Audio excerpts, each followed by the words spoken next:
Sezyapsizmi? Oldingidek ko'chalar bolalarga to'la emas. Bir zamonlar ko'cha bizning eng katta maydonimiz edi.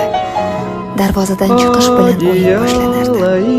Quyosh botib, ko'chalar qorong'ulasha boshlasa ham yana 5 daqiqa deb iltimos qilardik. Arqon sakrab, oyog'imiz charchardi, lekin to'xtamasdik. Rezinka o'ynab sakrashni bilmagan qiz kam edi. Yutqazganlar kulib turib jarima bajarardi. O'g'il bolalar esa to'p tepib bir oynani sindirsa ham ertasi kuni yana o'sha joyga qaytardi.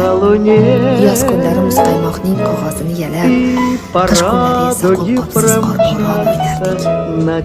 Qo'llarimiz muzlab qolsa ham uyga kirgimiz kelmasdi. Qor odam yasab unga ism qo'yardik. Go'yo u ham bizning o'yinimizning bir qismi edi. Bugun esa ko'chalar jim. Derazalar oldida bolalar bor.